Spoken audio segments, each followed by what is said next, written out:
Hi guys, welcome back to another video at the channel. I'm Neil and this is my channel, Italia Autos, and in this episode I'm going to be featuring a much loved by myself Alfa 155. So what I have behind me on the trailer now is a very pretty Alfa Romeo 155 2-litre twin spark on a P plate from 1995-96. Really looking forward to working on it. They are one of my most favourite Alfas you can buy in this day and age, and they are getting very rare now. This is going to be the first time I've actually featured repairing an Alfa 155 on the channel, so I am really looking forward to doing some videos for you guys. So I have just picked up this car from the customer about 70-80 miles away from my unit. Being a nice little drive out today, the weather's not too bad, it's pretty sunny. So the story with this one is the customer had a brand new one back in the day, and unfortunately he sold it, as we all do, and not realising how much of a pretty car they're going to turn into. So 5 years ago he bought this one, and unfortunately it's not been used since. So he's going to need a little bit of TLC just to get it back on the road. It's not going to need much, it's just going to need a service, cam belt, fluid change, and a really good check over just to make sure it's all mechanically sound. So give me 10 minutes to get to the services. I'm going to grab some lunch and a coffee, and we'll have a look around it with you and see how good a condition it currently is in. So this is the 155. I've decided to do a voiceover on this because it was rather windy and you couldn't really hear what I was saying. It got rather dirty because the customer lived down a sort of single tracked road, so it was quite dirty by the time I'd got it back to the services. It is in a fairly tidy state, nothing particularly majorly wrong with it from the exterior other than having several dinks and dents dotted around the bodywork, which we're probably going to want to get sorted. Very surprised that there was no rust on the rear arches at all. And no bubbling of anywhere on the exterior bodywork. I'm sure it's probably going to be different by the time I get it up on the ramp, but first thoughts are, it's not a bad car at all. I'll have a little look over the inside now. You know, again, it's in really good condition. Couldn't really pick any faults with it at all. So let's get it back to the unit and get it on the ramp and see what it's like underneath. Right, we are all back. It has got a little bit dirty on the way home, so let's have a look around it and see what we can see wrong with it on the outside to start with. We've got some dents in various places around the car. I am going to have a word with my local dent guy to see what we can do about these, save having to paint it. The side skirts are unpainted. I'm going to have to look into that on whether they actually did come unpainted, on what models and stuff like that. So I think it looks a little bit weird with them being not body coloured. We do also have, if you've noticed, that we've got two different alloy wheels on each end. We do have two more of the speed lines in the boot to go on. They are being taken off, and they are the best wheel that can go on the this generation of car. The fuel cap has lost some paint on it, which looks very weird. It looks like it's been polished away and the lacquer's come off it, so we're going to have to repaint that. Just checking inside the filler cap for rust, because they do start to rust, and there isn't really much there at all. There's a few chips here with some rust starting, but that's about it. I did notice before it got dirty we got a little scrape down the back there, so we're going to have to sort that out. A few dinks and dents on the tailgates, one here, one here. And I did see one on the top of the lid somewhere, but it's eluding me now. There it is. So we'll have a word with the dent guy to sort those out as well. Now the exhaust is missing. It has been taken off because the clamp broke on it, so I do have to just get another one and then refit the exhaust. The exhaust is sitting on the back of my trailer in there, and that's in perfectly fine condition. There is a dink on this door somewhere. Let's see if I can find it again. There's one here. And I think that was it. Again, we've got the wheel on that side, but a different wheel at the front there. Wing mirrors are the unpainted type, and they don't look as though they've been repaired at any point, so they are super rare. We're missing the wiper blade. We've also got a massive crack in the windscreen. I have phoned my local windscreen company to see if they can get hold of one for me. I think we're going to be talking rocking horse poop there, but we'll give it a go. Now onto the headlight washers. We're missing one of the covers. Well, it's broke off on that side, and that one is missing one of the front covers. There's also a chip in the headlight and it's letting moisture in, so we may have to see whether we can get another one of those. I think the rest of the front bumper's okay. The fog lights look okay. We have got a scrape at the front here which we're going to have to get sorted. This mirror cap is loose, so we'll have to see what we can do as to repairing that. Another little dent here. Roof is okay. Windscreen seal, hopefully we can salvage that when we take it out. Now onto the inside. Door card looks very good. We're missing the cover here, but I do believe that is in the glove box. The driver's seat is in a remarkable condition. I don't think I've ever seen one that good, to be honest. A little dirty, but other than that, that is pretty good. Armrest is still intact because normally they fall off. A little bit of damage here, but that's expected on a 25-year-old car. Leather gear knobs in actually pretty good condition as well. Let's have a look in the back. Yep, all present and accounted for. A little bit of a pull there, but that's okay. Armrest still works. All 4 electric windows. Now, one thing the customer has asked me to ask you guys for, we are on the lookout for a rear spoiler for it. The one which sort of starts here, goes back, I think it's a Silverstone spoiler, and then goes across the back and then to the front of the boot there. So if any of you guys have one that want to sell to the customer, please get in contact, and we will gladly buy that off you, get it painted up and fitted. Now the steering wheel.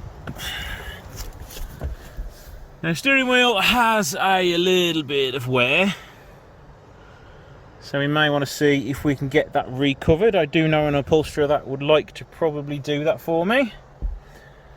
Let's start her up. So it's got no exhaust on it, so it is going to be quite loud. It's done 151,000 miles. Oil pressure is a little bit low for where it is, but hopefully with a little bit of warmth it would get up a little bit higher. We need some fuel. We've got no warning lights on the dashboard. Heaters work. Ashtray works. Clock is broken. See, the LCD screen has gone. So again, if any of you guys have got one of these for sale, please let me know and I will have one of those off you. The rear windows all work. And the front one, that works as well. I can hit the button in the right spot. Headlining is all in good condition. There's a little bit of sagging in it, but not that much. So let's get it on the ramp now and we'll see what it's like underneath.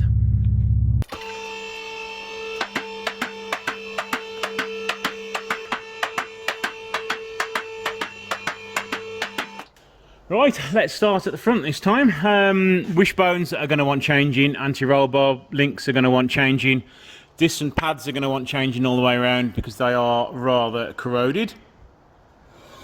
The rubber on the drive shaft there is okay, and there.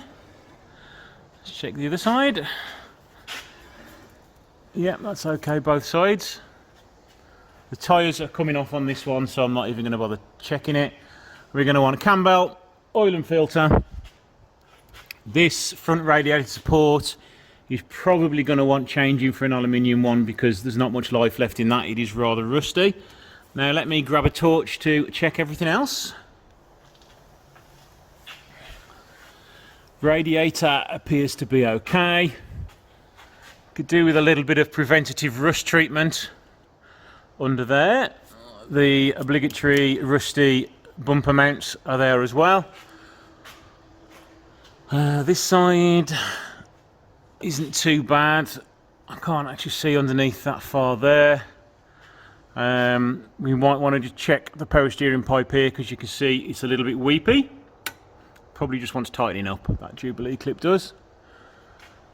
Radiator hoses look okay, although we might want to change that clip there because we do have a little bit of water leaking out of there.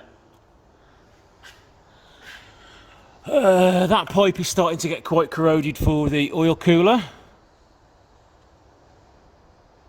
Let's move further back now. The front subframe isn't in the best of shape. It could do with refurbing, so that's going to want to come off. We are going to need a new sump plug and washer because it looks as though that is leaking as well.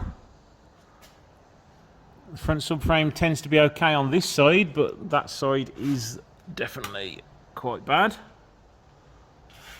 Floor pan. Don't know whether that'll clean up there or not, but I imagine that that will make a hole when I start tapping that with a screwdriver. So let's go and grab one.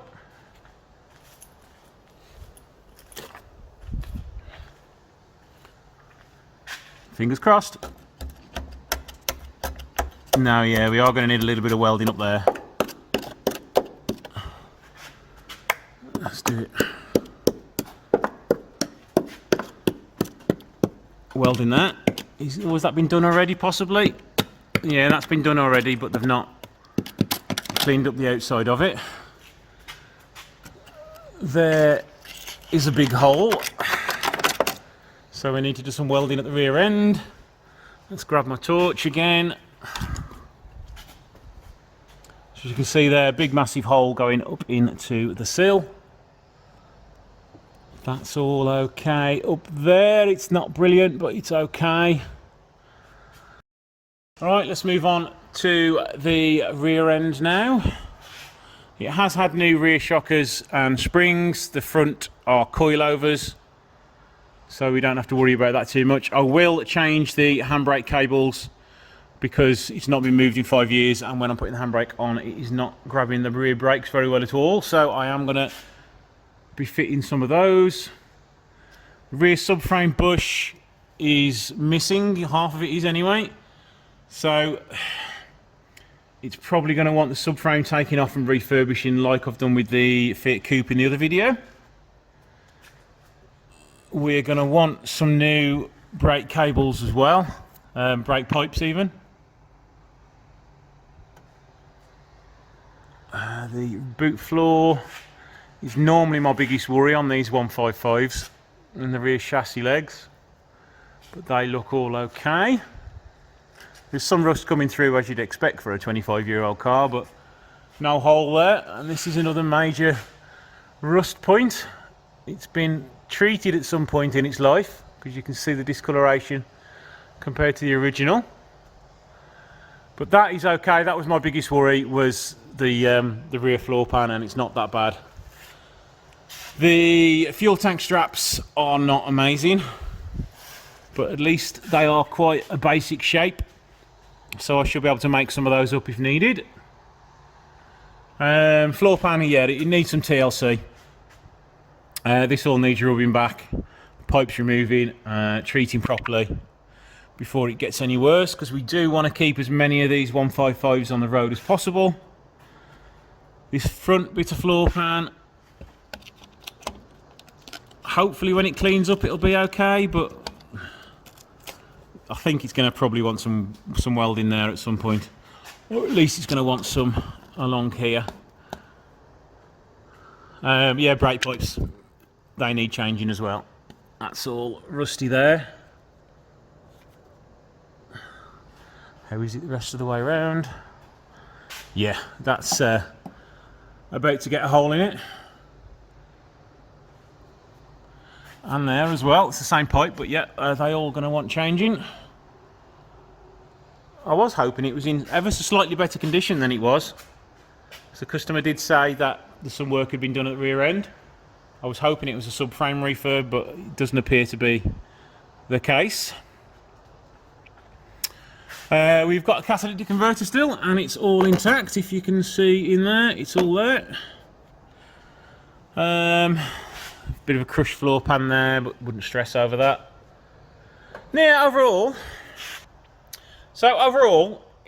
I would like to it to be better. I wouldn't really want to do any welding on this, but yeah, I've got to do a little bit of welding and tidying this floor pan up. But overall, it's not too bad. It's a 25-year-old car, don't forget, and it's done 151,000 miles. So for a UK car, it's not bad at all. I know some of you guys who live in these warmer climates will go, "Oh my God, it's the rustiest car I've ever seen." But no, it's not. It's actually pretty good, because it's not had, other than that patch up there,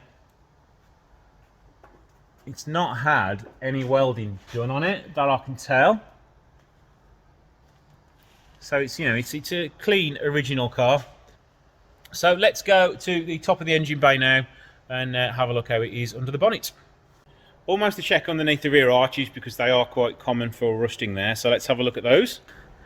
Initial thoughts are it looks okay, because a lot of the time it'll rot here and it'll rot underneath here and it'll be rotting all the way along there. But this one does look really original. It has had some stone chip put underneath it, but so far so good. It just needs a little bit of treatment just to keep that rust at bay. Let's check the other side out.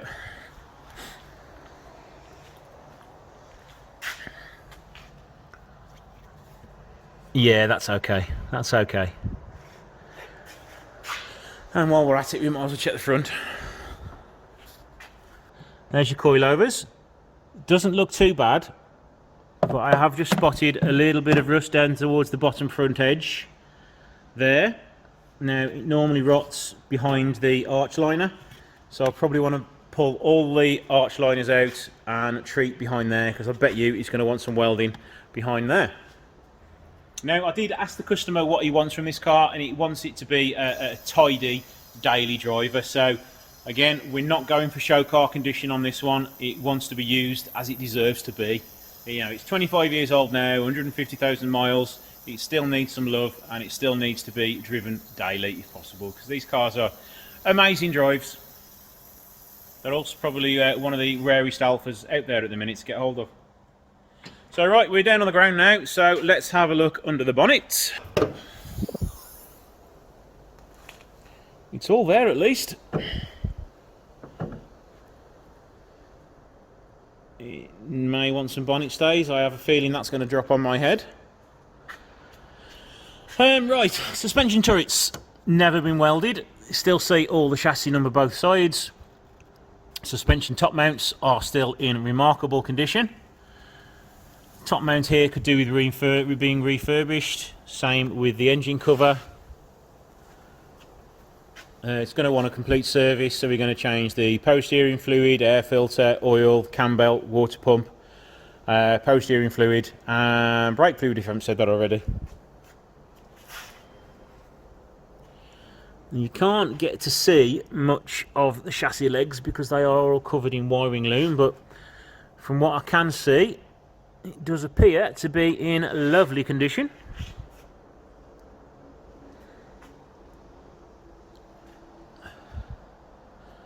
So yes, I am really looking forward to getting stuck into this one. It is, as I said earlier, one of my favourite Alfas. I also think these 155s are going to be the next car to go up in value because of the touring car heritage, because of the way they look, because of the rarity of them, because a lot of people loved them back in the 90s for how they looked and the touring car presence, and they won quite a few races as well. This is going to be the Alfa to buy, keep, love and cherish. It's also one of the reasons why I've got my own 155 sitting over there in the corner waiting for some love. It's also being used as part storage still. So yeah, 155s, buy one if you can get one and look after it, because they are going to be worth some money in a few years time. That is my inside tip. So there we go guys, I'm going to go off now and work out some bills for the customer. Pretty sure he's going to want it, get everything done in it, because it's going to be a mighty fine example of an Alfa 155 once I've finished working my magic on it.